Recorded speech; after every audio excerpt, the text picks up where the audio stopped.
It's a new season. Yes, you're right, and we're back A new season. to talk Galavant. A new chance to go through the plot. On a show where it hits just the right spot. A new season to go.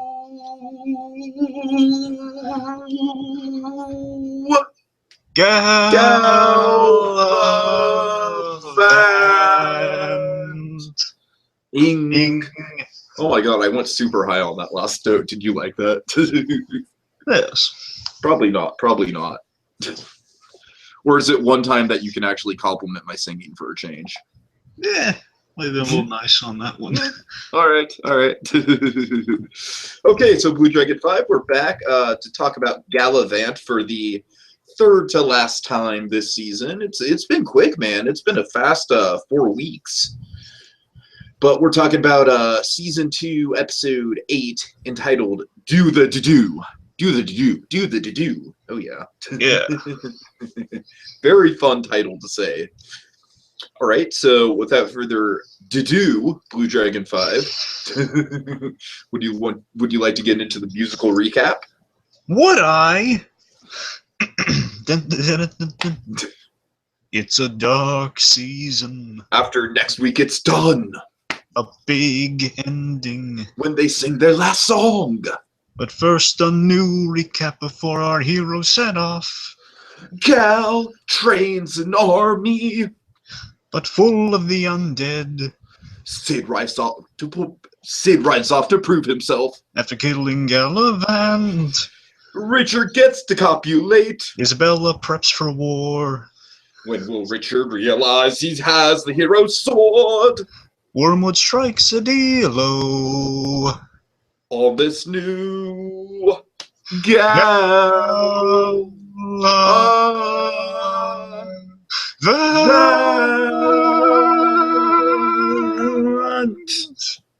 Do.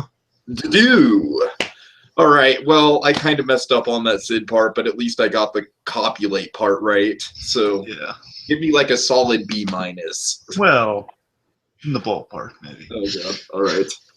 So let's jump right into it. All right. So let's see. So we see our heroes. They're leading literally an army of the half dead. You know, basically, we see kind of it's such a legendary scenario as everyone's commenting on. You're leading an army of the half dead to save a princess. Doesn't get any more legendary than that. Like I said, it definitely takes an influence from Aragorn in Return of the King. He leads the army of the Path of the Dead in the Battle of Gondor. So that's definitely the influence right here. And as you can imagine, an army of essentially zombies can be a bit unfocused and road challenged, as Sid points out. They're a bit road challenged. So BlueDragonFive, let me just kind of ask you this base question. As someone who you've kind of like openly admitted to just not being into zombies, and honestly, I can kind of see your point because our culture is just so saturated in it right now. But as someone who's not a fan of the zombie culture, like what did you personally take out of this episode? Did you enjoy it? I prefer these guys because they weren't like kind of the decomposing kind of gross zombies. They were undead, you know? Well, yeah, The Walking Dead, it's like pretty much all about like how they can push themselves to be grosser and grosser. But yeah, I'm a bit phased out by that show myself. It's like my preferable, I guess, quote unquote zombie, again, more undead, like our guys here. Is my like from Batman usually, like Solomon Grundy, he's more of a Frankenstein than a zombie. Mm-hmm. But he's technically a zombie. That's my kind of zombie. Or what we might be seeing in terms of like kind of experimentation by Hugo Strange. Those are kind of like our undead zombie type guys. I might be more gravitating towards. Again, less decomposing, more just kind of weird looking. Right. Which I think these guys fit the mold for what I can accept as a zombie. Which again, half dead, half living, depending on what kind of glass full you are. So the zombies, to say the least, they are directionally challenged. Yes, they're bumping into things, you know, kind of like some of your classic zombie movies, I guess, kind of like, you know, mobility challenged. Mm-hmm. You know, like saying one of my favorite ones is like go around the Gavin, just telling one of them, no, go around the tree, don't go through the tree. He's just trying to climb through the tree. It's like it's like game controls. There's like someone just left the room and they're just like still on moving forward, just like bumping into everything, you know. And they're basically really drawn to Galavant because he was dead at a certain point. I gotta tell you, I love that logic though. Yeah. And why was that, Sid? Why was I dead? Why was I dead, Sid? I love Galavant ribbing Sid over killing him.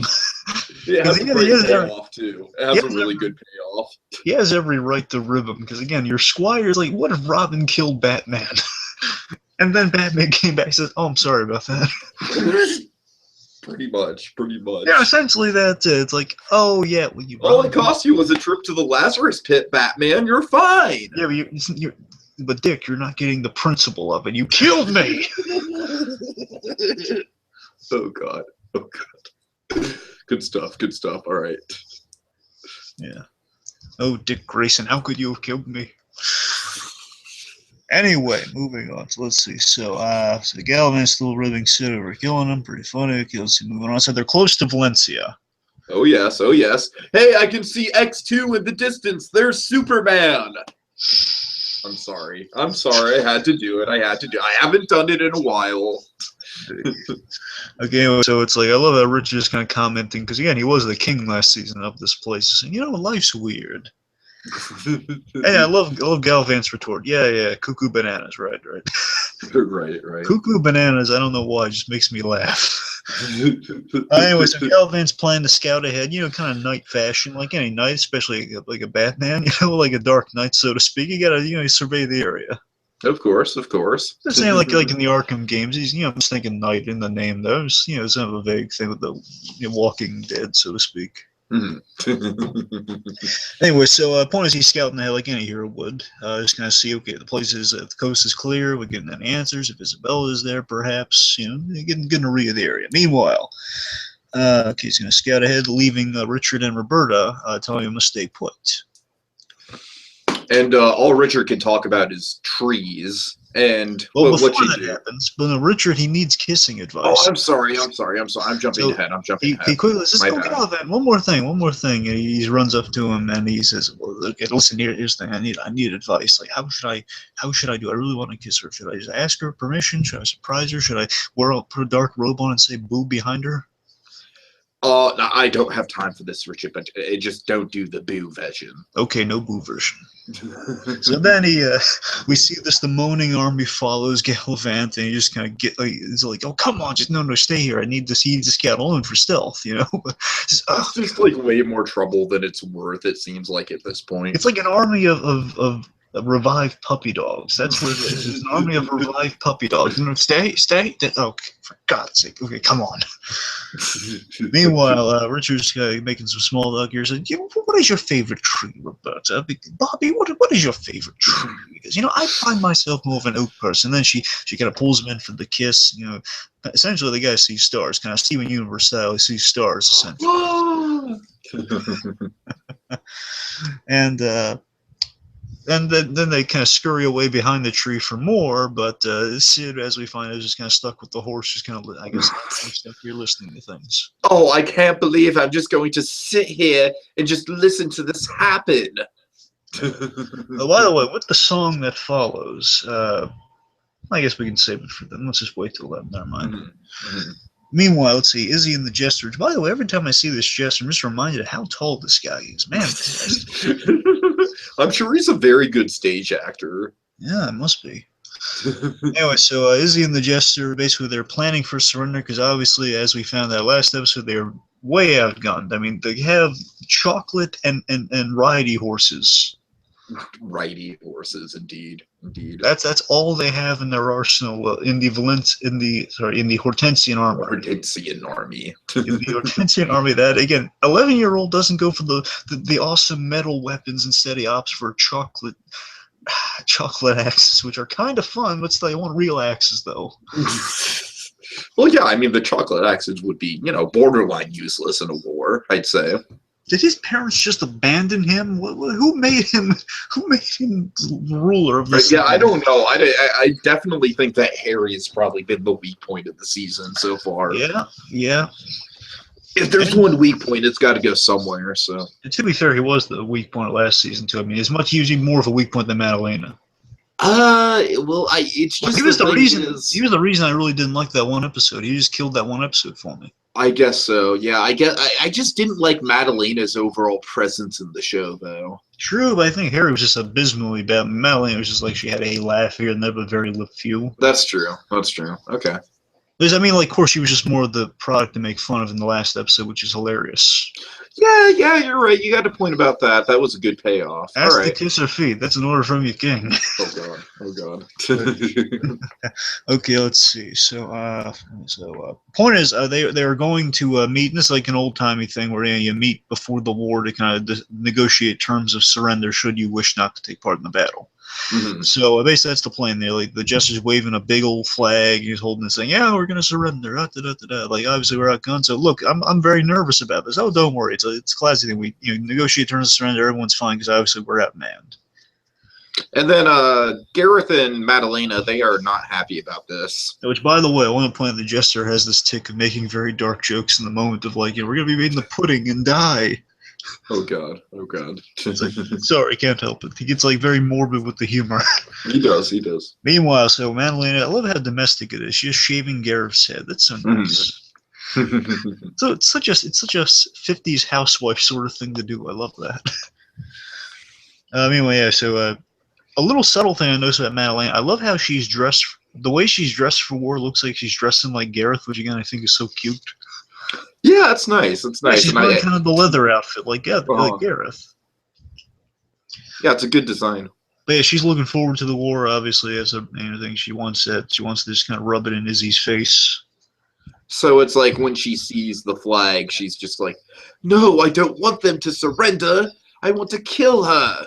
Yep, and then they come in there, and then the jester instantly says, "Oh, hello, Gareth. Hello, fool." And the fool just the jester is so terrified as he gives the raspberry. I love the payoff on the raspberry payoff was pretty funny.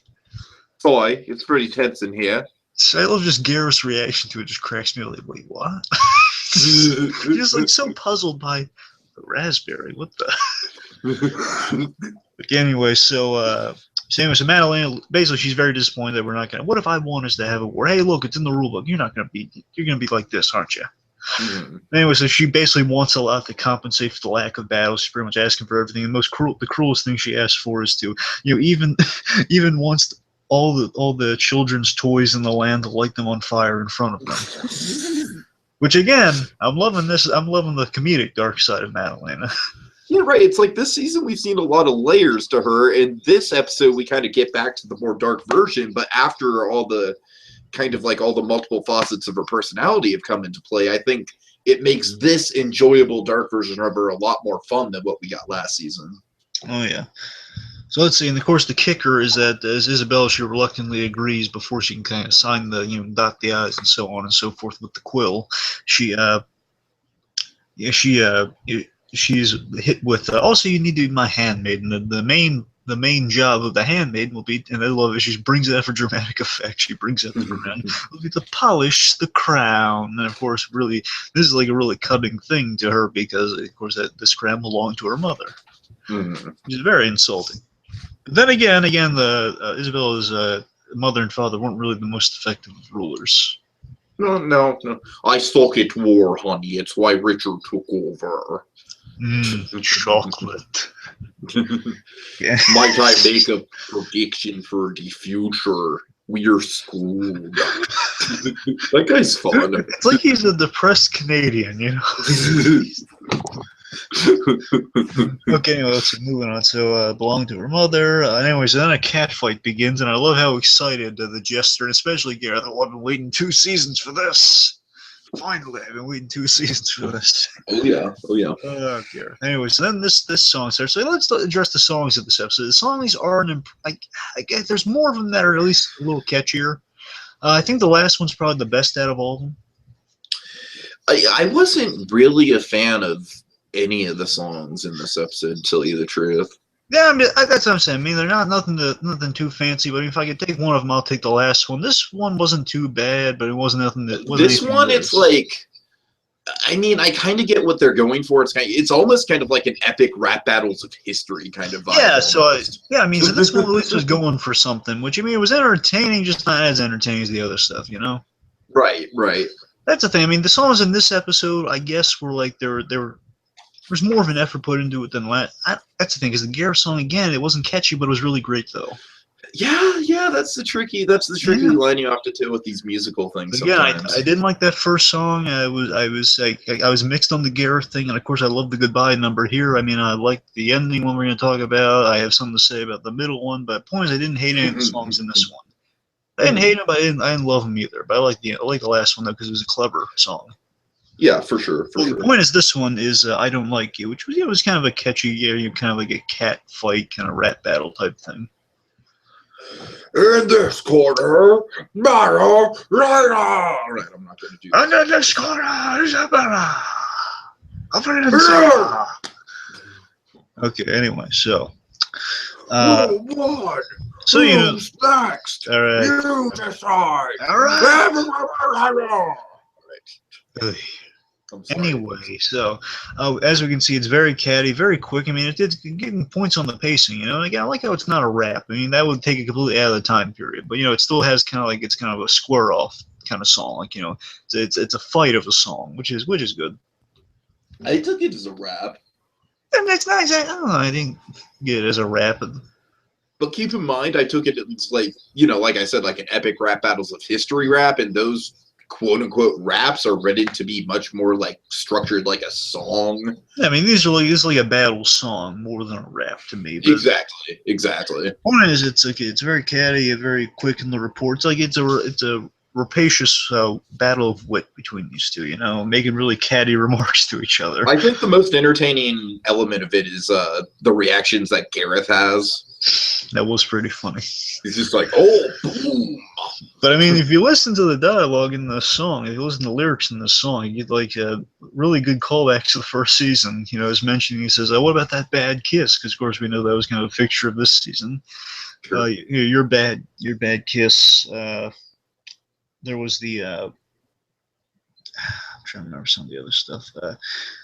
Basically, well, I got the guy. Well, I had him first. It's just kind of going back and forth like, oh man, they're making very good points. And you've had everyone in this kingdom, haven't you? Then she goes to the jester, which of course we know she's had. Oh yeah. He's not that much of a fool, is he? Anyway, so now it's brought up in this song is that Isabella she bluffs her way here, saying she has the hero sword, which we know Richard has. Right, and I do kind of like the ending to the song, where it's like, building up to the one true king to unite them all, which is a big theme of the episode. It's going to be the title of the finale, so that was a nice payoff. Oh yeah. So then they said, well, she doesn't have the hero sword. The jester backs her word up. She has it. Yeah. The point is, it's on. Isabella's been peeved with Madeleine. Says, yeah, we're fighting. I don't care if we were out, man. We're fighting. I have a secret weapon. You don't. Of course, she doesn't. Which the jester is he's grilling her about it. Well, he's not happy. The jester is not happy at all. We don't know who has the hero sword. I love how the jester is just kind of like the helpless observer in the whole series. Again, when you think about it, he's the Gareth / Sid for her. For Madalena? No, for Isabella. Oh, I'm sorry, for Isabella. My bad. It's kind of interesting. They all kind of have their assistants and their wingmen, so to speak. Each one has their sidekick. Yeah, I could see that. Literally, all of our main storylines have a sidekick character. Yeah. Sid the Gareth, Richard the Galavant, Jester to Izzy, and of course Barry to Wormwood. Oh, come on, Barry. Seriously, Barry. I love how Barry is like the most normal name in the show. Kind of reminds me of Archer, how Barry's just used constantly. Anyway, so my dad and my grandpa are both named Barry, so it's kind of a trip. Oh God. Anyway. Okay, so basically, because the battle's on, says, what are you going to do about the weapons? We'll improvise. Meanwhile, Gareth assures Madeleine that everything's going to be fine. We got the army, we're going to be fine. Well, what if they have the sword in the stump? You know how the prophecy goes. I mean, that's science. Which it's pretty funny. Then anyway, so our villain, who's now won us over at this point, Wormwood, enters. Oh yeah, he's definitely won us over. Yeah. And yeah, he says that they, in fact, should worry. Well, there's that great entrance line it has, the Wormwood. And you know your secret weapon is? Moi. What? France. Just love Garrett's answers like France. He's close. I love that he's close. France. I just so happen to be a practitioner of the dark arts, Which a was set up. master of the doo-doo. Which I love how that was set up, by the way. The dark arts thing did come back. Dark, evil way. So Wait, why do you have to have two darks? You have to have two darks. Because it's dark. It's dark. But again, I love the. Again, that explains, like, we were wondering, speculating about this season, what the heck the do was. Exactly. Yeah, could have been Mountain Dew. Could have been I think it is a play on do the do, or do the do. I think that's what it's supposed to, at least that's what the title, I think, is kind of like drawing from. I just kept thinking, like, kind of musically, do do do do do do do do do do do. Yeah, but in this case, do. But not doo-doo. That's immature. You want to-do, not doo-doo. I never make fart jokes. Okay, anyway, so it's the dark, evil way. Acronyms, yes. Yeah. Let's see. So anyway, he's holding these fire goblets here, and he's basically saying, you know, I have the do would give you the power to bend events to your will and to your favor. Which again sounds a lot like the force of coincidence, to be honest with you. In a way, I would love it if we end up in the force of coincidence somehow. But again, it's kind of a long shot. I don't know. You know what would be great is if that final battle takes place in the forest of coincidence. It would be great if that was our hero's advantage to kind of match the to-do with. Okay, if they're in the forest of coincidence, they can basically make anything they need to combat the other advantage they have. I mean, how fucking cool would it be to see a battle in the forest of coincidence where anything could happen? If only we had a cannon. Oh boy, a cannon. If only we had cannon repellent armor. And then fucking Uncle Grandpa and Steven Universe. Don't worry, kid. Okay, none of this is canon. Don't make that joke. I'm sorry. I hate the fact that crossover exists. None of this is canon, kid. Well, I at least appreciate the fact that they just straight up say, like, yeah, no, this shit is not canon. Don't worry about it. You don't have to watch this show if you don't want to. I don't care about that message at the end of the episode. I hate it. All right. Anyway, I just hate that Uncle Grandpa. He's so... Yeah, Uncle Grandpa's pretty terrible. Steven Universe is kind of like a lone show in a sea of shit, unfortunately. Yeah, it's unfortunate. Anyway, on to more positive things. So, okay, so let's see. So we have this misunderstanding runner, which again is making me love Wormwood even more. This misunderstanding runner. Oh. So, you know, he's holding these goblets of fire, so well, we eat this, and then we have the power of the do-do. Oh, no, I just thought these would be good, you know, like they're cherries Jubilee. Oh, God. Yeah. Anyway, so, you know, Madalena, she's like instantly sold on the do-do. Mm-hmm. Mm-hmm. Gareth, however, is a little bit more skeptical about he's sure, like, first of all, I love that he's saying, look, we got a good thing going here. Sure, you want to bring dark magic and everything. He's got some hesitation, but which is natural. It's like the natural thing. You don't want to get into magic. Magic's kind of some weird voodoo. It kind of screws things up. Mm-hmm. Always has a cost, folks. Always has a cost. And I love Madeline. And they're such like a married, like a dating couple. You know, they're so. Oh, it's totally domestic. A dating couple. Yeah, they're so domestic. It's wonderful. Saying, well, you know, might spice things up a little bit. Right. But you know, Gareth, sure he can win with his army without the do. And you know, Madalena, she looks. Well, this means a lot to you, doesn't it? Says, okay, no do. And then he says, Mr. Wormwood, we're not going to do. And anyway, so then Gareth leaves and says, meet me later. To-do. Again, I love the way she delivers it. It was so happy. Again, like a little schoolgirl. To-do. It's so adorable. Okay, meanwhile, so our heroes, our trio, they're at Valencia, and they realize, they left a note. So Valencia, they've gone to invade already. Mm-hmm. Again, I love that they were courteous enough to leave a note. Yeah. Okay, let's see. So, yes, we get the finally song. Oh boy. So Okay, this so I'm one, sure you have some words for this. well, let me say this. This song is based off my most hated song ever. Is it really? It is. I hate the song this is based off of with a burning passion. What's the song it's based off of? Well, I'm like 90% sure I'm right on this one. You can correct me if I'm wrong, Okay. please. Summer Lovin'. Summer Lovin'? Yeah, I'm pretty sure it's based on Summer Lovin'. By whom? Isn't it from Greece?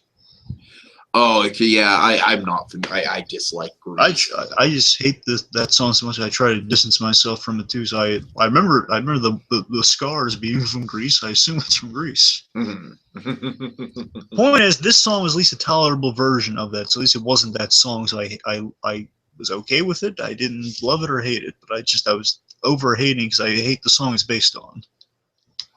Yeah, I think the funniest part, once again, is Gal's reactions to everything. Yes, the funniest part of the song was there's a bit where Galavant and Sue just look to each other during the song. It cracks me up.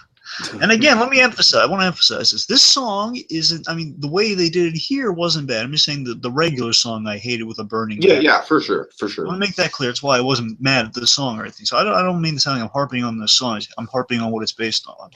Uh-huh. But I mean, because here the zombies really, the zombies, the undead army here, I like their role in the song, which is some good foreshadowing to them having a thing for love songs.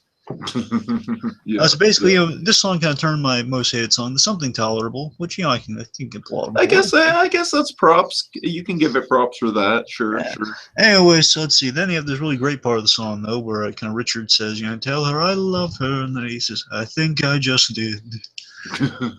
Which that was a clever way to kind of get the I love yous out of the way musically, without just repeating the story that was in the last episode, the whole I love you bit. Sure, sure. That was clever. Anyway, so there was this really hilarious punchline to the song after it ended. We're gonna go inside and have brunch, and then I love Roberta just pops her head out at the end and says, "We're not really gonna have brunch." And Galavant says, "Kill me now." Says, "No, not you, Sid." It's just an expression, Sid. Do not actually kill me like you did last time. Very funny. I'm just saying, I'm loving. I mean, the ending was pretty funny to the song. Yeah.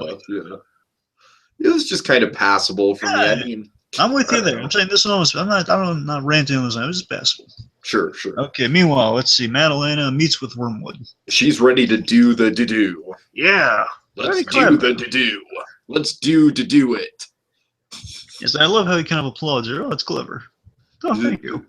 Anyway, so we see Wormwood as he turns around. He's holding a baby and a knife, and there's a really long curved knife. It's a really cool looking knife, actually. Oh. Point is, he's holding a baby and a knife, and Madeleine, again, I love the misunderstanding runner here, and basically saying, "Oh no, that's beyond me." She takes a moment, she thinks, "Okay, all right." No, I can't do that. I can't. No, I'm babysitting. What's wrong with you? So, like, basically, after a moment, says, "Oh no, I can't do it. Okay, give me the knife." He says, "No, I'm babysitting." And then she takes a knife, and it's like, "No, you don't have to sign in blood. Here, I've got a quill and ink right here."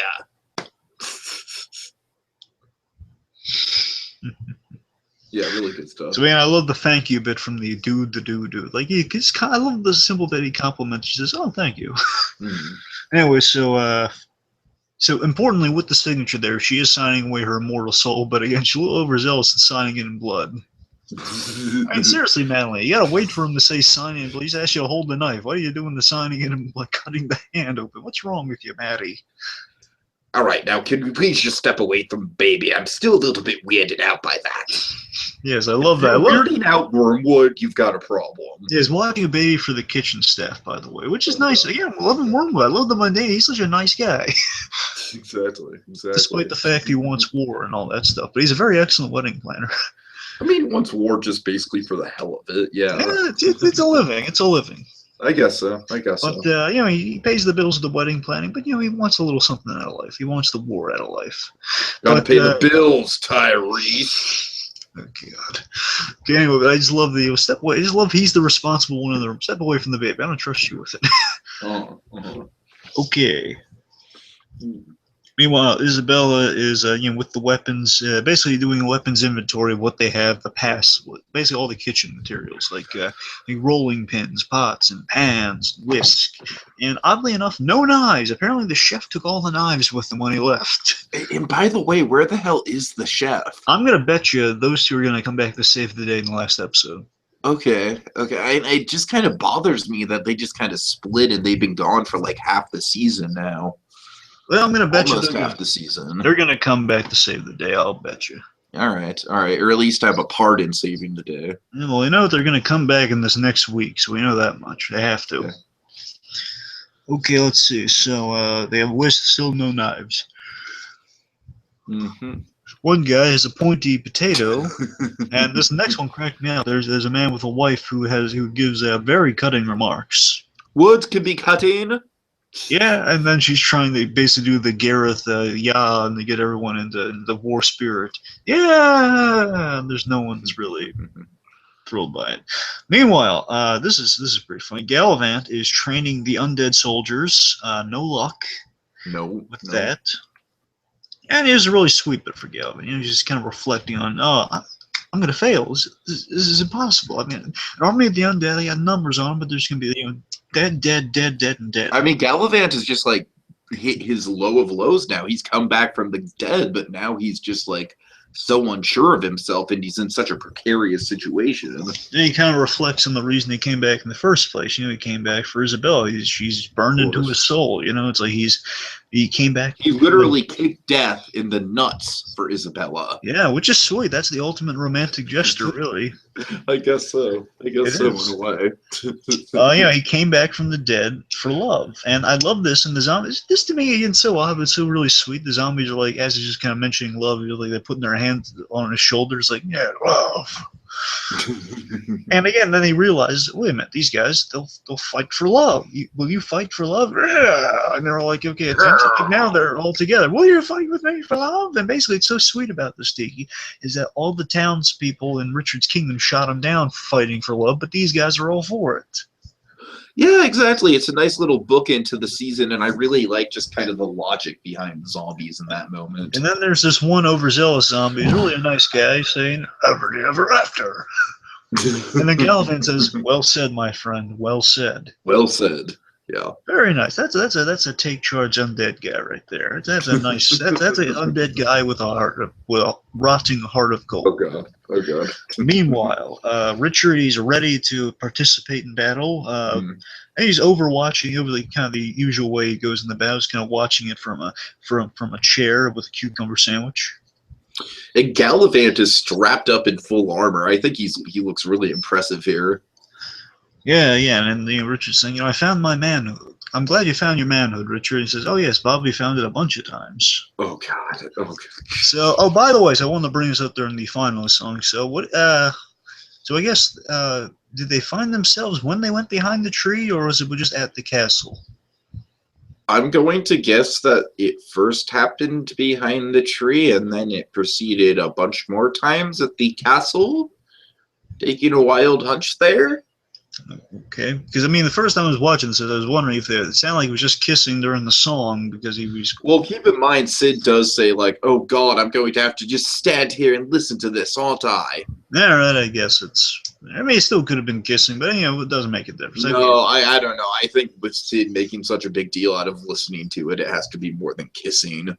Because, we know what happened when she said brunch. We know it was happening for brunch. Oh, boy. Yeah. I'm just wondering. He said 3 times, so I guess that counts. Anyway, so the point is, yay for Richard. He got what we wanted for him this season. He got to walk through a flower garden. Yay for Richard. Yeah. Richard basically had, like, the 40-year-old virgin storyline this season. Well, more like the 50-year-old virgin, but... For sure. Technically, Anyway, so let's see. So again, yay for Richard. He was found. His manhood was found a bunch of times. Okay. Let's see. So Sid has left a note also. Again, I love how everyone has the courtesy to leave a note when they leave. That's classy. Sid has left a note saying that he's gone to redeem himself. Not much explanation past that. And he says, oh, no, Galavant feels very bad. Oh, my mother. Oh, come on, Sid. I was just giving him a hard time. What is it? my mother always said nobody knew when I was joking. I really love that payoff. I really love that payoff. I hate when my mother is right. Because I could totally relate to that, man. Like, I have a very sarcastic and dry sense of humor, so a lot of times when I, like, make jokes, people will just think I'm being mean. Right. So let's see. So, I'm just saying I can relate to it. well, I'm saying right. All right. Okay. To do. To do. All right. Anyway, okay. Anyway, so Sid is basically Galavant's going off to maybe find Sid around the castle before it's too late. Meanwhile, this leaves Roberta and Richard alone. They kind of discuss some things. Mm-hmm. So let's see. So I love how Richard's reminiscing about sitting on the throne. Which, of course, that was the main set piece last season, and we're still at the same location there. So he's just reflecting. I remember sitting here, man. With what I've learned now, I would do it differently. I'd be a much better leader now. He'd be mediocre at the very least. No, it could be good. I don't know. He's learned. Well, I'd say mediocre is a big step up from where he was previously. That's true, but remember, he had the roast for himself. Essentially, allowed people to insult him before he killed the eunuch. Oh God! All right. Okay, anyway, so then Roberta's telling Richard right here that he will die horribly if he goes out into the field. And she can't watch that. She can't be a part of it. She can't bear it. Mm-hmm. It's basically Richard's saying, yeah, again, I love Timothy Omonte. He brings such class, and he sounds so kingly when he says this. He does, man. He sounds like an old movie star, and it sounds like a Richard Harris sort of guy. It Mm-hmm. sounds really him saying, I'm a little less confident after your charmingly graphic description. But he's saying, no, I'll be fine, though. I'll be fine. And I have to help him. It's Galavant, and I can't let him down. Which is very nice. Anyway, I love that. I love how far these two have come over the course of these 8 episodes. So, importantly, Bobby has offered him an out, saying, well, look, why don't we go away to my aunt's farm? She's got lots of cats. Oh, God. And I love how Richard kind of just gives, like, a quick grimace at the thought of cats. It's like, oh, cats, ew, I didn't know about that, really. Seriously, cats suck. I have a cat. Like I said, I love my kitty. What are you saying about my kitty? Never phrase it like that again. Anyway, what, my kitty? My point is, the cats are. I'm not a cat guy. I love cats. I was watching Basement Hotel. I remember Cody mentioning that she was going to live with her grandmother with all the smelly cats. And you're like, oh God, that sounds so miserable. I would say I've never heard good ownership story. Good cat ownership stories. We have a cat. We have a singular cat. We do not have 12 cats running around the house. As a matter of fact, this cat doesn't even go in the house. He only stays in the backyard. I just can't stand I hate how cats just they pop out of nowhere. I think they're the worst pet for an old person. I really do. I think cats are just a horrible. They jump up real high, and they smell. Where did we even get on the subject of cats? Well, Roberta's aunt has cats. Oh, right. Anyway, so Bobby's cats aside here. So then they realize, well, I guess we're saying goodbye then, because he wants to stick by Galavant, and she can't watch him get killed. Mm-hmm. Which, well, let's face it, Richard's not. We saw him literally punching children because he couldn't fight with the sword. So we know he's not exactly there yet with the fighting. Mm-hmm. And again, I think if there was more time, maybe Galavant could have trained him, but not a lot of time. Then again, Galavant probably doesn't have the patience to train him. Nope. Meanwhile, so then they kind of realize they're saying goodbye. Mm-hmm. And then, oh my God, there's this really beautiful moment at the end here. So before our last song kicks in, there's a really beautiful one as she's saying goodbye, she's waiting by the castle.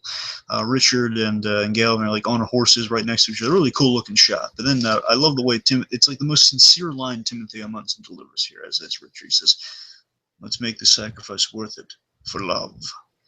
Yeah, absolutely. The way he says that, it's so stoic and awesome. He just gives just such an air of class between him and Vinnie Jones. Yeah, you know, it's like it's not the comedy on Richard in this case. It's him like genuinely saying, "Let's make it worth it for love." Absolutely, absolutely. And I think that's the great thing about this second season is that it's turned Richard from a joke to like a genuinely like super, super rootable hero. You know what I mean? Mm, They've done a complete 180 on him, and I think it's really impressive from a character development standpoint. yeah. All right. You know, there was one thing that could have made this episode better, though. Hmm?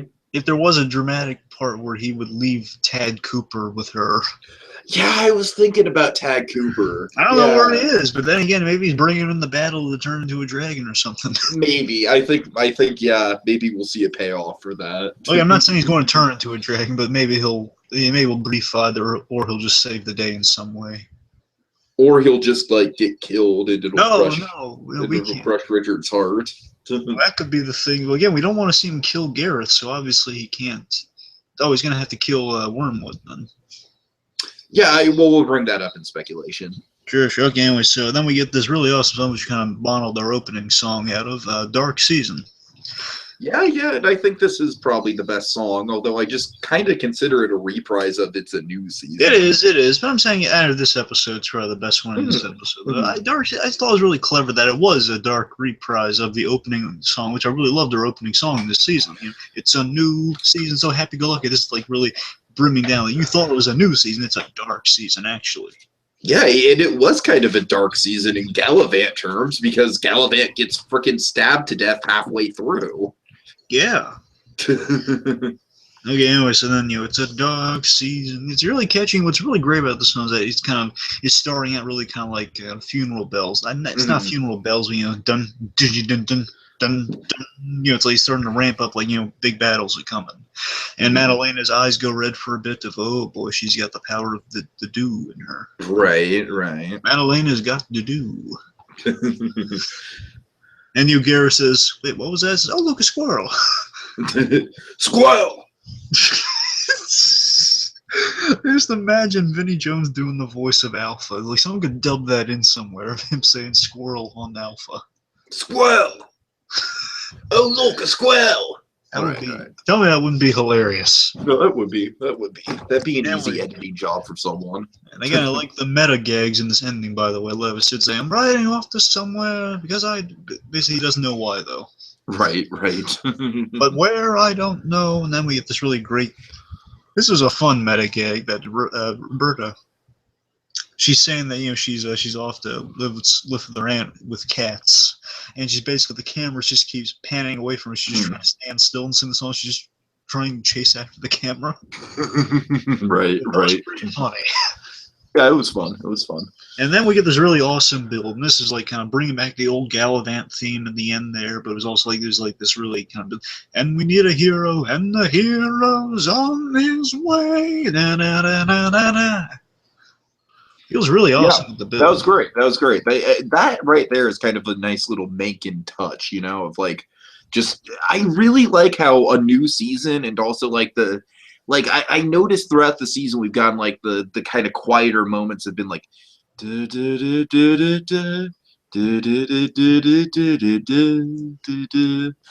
know, so we've still gotten a bit of a flavor of that Galavant theme. Yeah. Okay. Anyway, so again, it was a really good build. Again, our hero and Richard kind of going off into battle with an army of zombies behind them. That's an awesome shot. For sure. And potentially a dragon, so to speak. Oh God. So that's the episode. All right. Before we get into speculation, I guess just get final thoughts out of the way. Final thoughts. I think this episode was a little stronger with the songs. Again, not by much, but it was more even out with the songs. I guess that'd be the proper way of phrasing it. I still think I prefer the last episode over this one. It's not a bad episode. I'm sorry. I know the Gareth song isn't the most catchy song in the world, but I just love all the imagery behind it. I'm with you. Again, I'm actually with you with that. It's a great song, but not as a song, though. You know, it's a great moment. It's a great sequence, just not a song. Mm-hmm. But anyway, with that, though, I'm saying like you get quality moments in those songs, but in this one I think it's just even out. Like, okay, we get some actual songs in there, but just nothing really to kind of be all inspired by. Sure. But again, for me, I love Goodbye in that first episode. Though. Yeah, that was definitely a highlight of the whole season. I think It bugs me. I can't find that on YouTube anywhere. By the way, because it was on there, but then I guess for copyright, it got taken down. That sucks. That Bugs me. I love that song. I gotta fiddle with the rewind buttons on the remote. Oh. And I can't fast forward, which bugs me. Anyway, so again, this episode in terms of just everything aside from the songs, this was really great build episode for the finale again. So it was setting things up. You had some comedy here and there. Again, the Wormwood was really on the point. Was really on point this episode. Again, the funny aftermath you see of the fact that your sidekick has killed your hero, being red for it. It's like it's logic. There was some really great logic in this episode, and again, things get to come to fruition before. I guess the next two are going to be kind of both big battle episodes, kind of a two-parter essentially. Well, I think the last episode, the second to last episode, is going to be the actual battle, and then the episode 10 is going to be kind of like tying up all the loose ends. Well, that's fair. Uh-huh. Okay, so I guess should we speculate then? Yeah, I guess really quick because we're going really late on this, so let's not spend too much time on it. But well, I mean, of course, the big question looming there is how. Here's the big thing going into next week. We're going to be really curious about how in the heck is Gareth going to react to fighting Richard? Right. Yeah, there's a lot of different layers going on here. Because you saw how out of his way, literally the reason that Madeline is queen is because Gareth didn't have the heart to battle Richard. Mm-hmm. Really, that's the reason. That's the reason he's king, because it was in the fine print of the scroll there that he got rid of the king, so he's king now. Sure. I mean, the guys are practically brothers. It's gonna because they have mad love for each other, and of course, Richard thinks he's been betrayed by Gareth, so there might be a misunderstanding there. Yeah, I think that's definitely going to be a big storyline, and maybe the last. I'd say maybe the last 2 episodes all throughout it. But I think we know Richard's not going to have the heart to kill Gareth. But what would be kind of interesting is like if he was in a position to kill Gareth, but he didn't. Well, I don't think Richard could physically kill Gareth if he wanted to. But I'm saying, wouldn't that be impressive though? If like Richard somehow just amazed everyone with some surprise sword skills, but he obviously didn't kill Gareth because he loves the guy. Mm-hmm. Mm-hmm. Like, oh, Gareth, I can never hurt you. Will you join me, friend? Yeah, Richard. Sure, why not? Sure, why not? You little fucking teddy bear, you. Of course, Galavant and Isabel is a pretty safe bet. That's going to end nicely. I would be shocked if it didn't end nicely. There is a question if Wormwood's going to die because it's kind of in the prophecy. It's stated that I think Wormwood's going to die. Because remember, he can only be killed by the hero's sword. So right, yeah, I think we've seen the last of Wormwood. He was good for a season. I got to tell you that I hope it's going to be like an accidental death, though. That's what I really hope. Maybe Sid accidentally kills him. That would be hilarious if oh, Richard, your sword! No, Sid, don't throw it! Oh dear, it appears I've been stabbed. Wouldn't this be nice if you kind of have a good payoff to many things at once here, where Sid throws the sword and Galavant jumps in the way to shove Richard out of the sword's path, so then the sword impales Wormwood.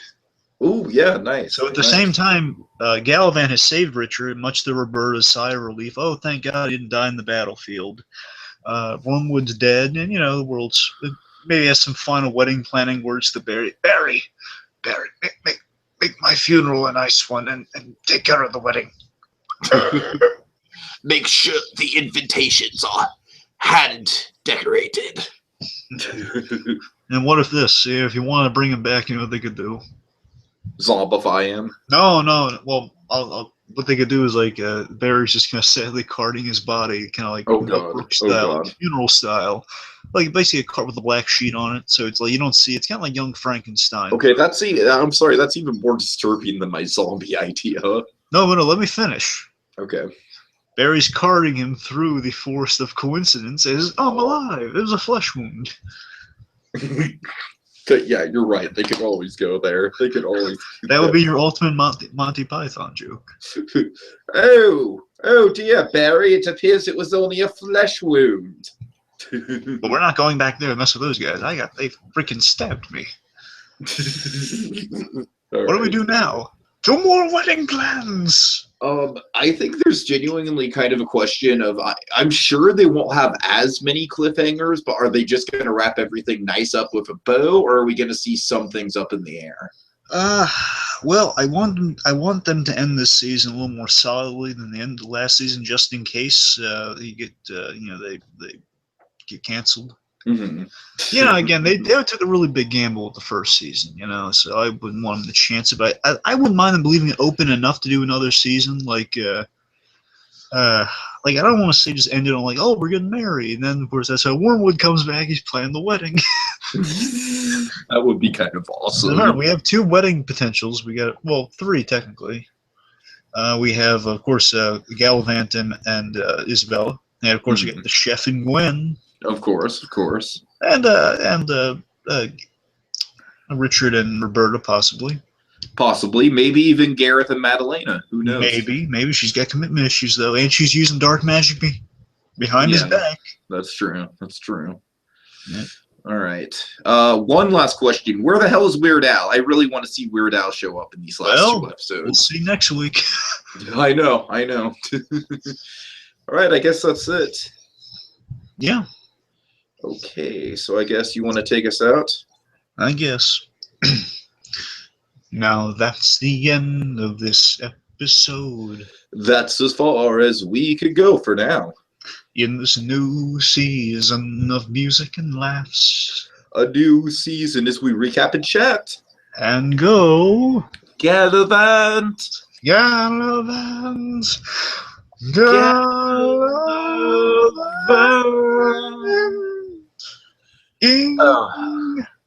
Oh God, someone kill me. No, not you, Sid. It's just a figure of speech.